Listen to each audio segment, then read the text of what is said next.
My neighbor had a very loud bird. I moved into an apartment in the first floor of a complex. My next door neighbor owned a large bird, looked to be over 18 inches, that made loud noises most of the day and often throughout the night. My roommate and I approached the neighbor, bird owner, or BO, a few times over the course of 6 months asking him to please keep his bird quiet. BO said he would the first few times, but then would just tell us to mind our own fucking business after that.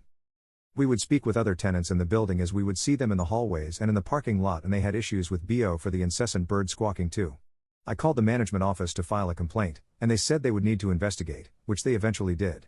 Unfortunately, the bird was quiet when the investigator came out, and nobody in BO's apartment answered the door. So, nothing came of it.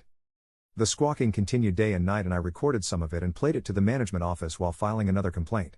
They said there was no way to prove that the recording I played was from BO, and that they needed to witness the noise disturbance firsthand. Traditional channels were not working, so I decided to try something different. I looked up what type of bird this was and found recordings online of the different sounds they made. I located the sound that meant, warning. Predators in the area. Hide and be silent. I put the speakers from my home audio system against the wall that was adjacent to BO's apartment, and every time that damn bird began to squawk I would play the warning. Bird call at full volume. The bird would shut up for 15 to 30 minutes. This went on for a while, but it was by no means a perfect solution, as the bird would still squawk at random times and wake me up at night. I ran into some of my other neighbors and we got to talking again about the annoying bird. They told me that the bird was getting louder and completely out of hand. I realized that they were not only complaining about the bird's actual noises, but the warning recordings I was playing. This gave me an idea. I searched for more recordings made by this particular breed of bird and began playing them loudly to see how the bird would react. There was one specific sound that incited rage in the bird, and it would go nuts for 30 minutes or more. I began playing this sound randomly throughout the day. At times I knew BO was home. The bird would go crazy and squawk loudly every time, and BO could do nothing to stop it. I heard BO yelling at the bird, banging on the bird's cage, and then other people yelling at each other from that apartment. This was amazing. I could ruin their day. So I started playing the rage sound a few times every night, and the bird would go insane.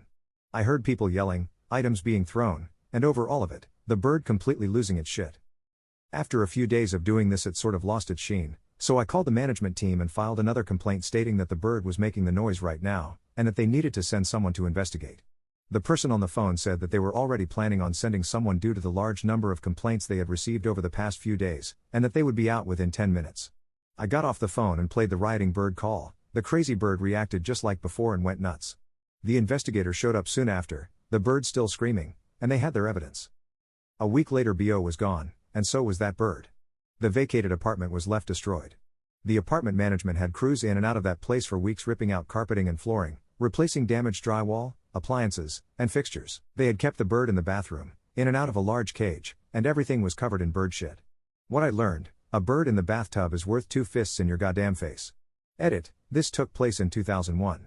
So, no, I cannot help you with your current bird issues.